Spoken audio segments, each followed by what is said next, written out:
સંઘ પ્રદેશ દમણ કે જ્યાં માછીમારો દરિયા કિનારે લંગારતા હતા પોતાની બોટ, જો કે પ્રશાસને ત્યાંથી બોટ હટાવતા વિરોધ થઈ રહ્યો છે।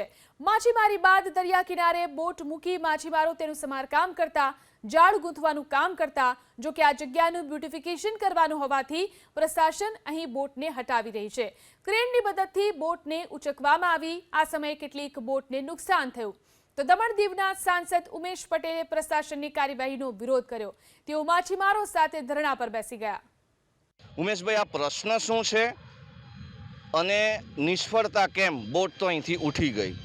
એકચ્યુઅલમાં આ જે પ્રશ્ન છે અહીંયા તમને ખબર જ હશે કે અમારા બાપ દાદા સમયથી પોર્ચુગાલીના સમય કરતાં બી અગાડીથી અહીંયાથી જ બોટો બધી સમુદ્રમાં ઉતરતી હતી અને અહીંયા જ સમુદ્રમાંથી આવેલી બોટો અહીંયા પાછી લંગારાતી। અહીંયાથી મચ્છીમારીનો ધંધો થતો અને વ્યવસ્થિત અહીંયાથી જ બધું થતું હતું।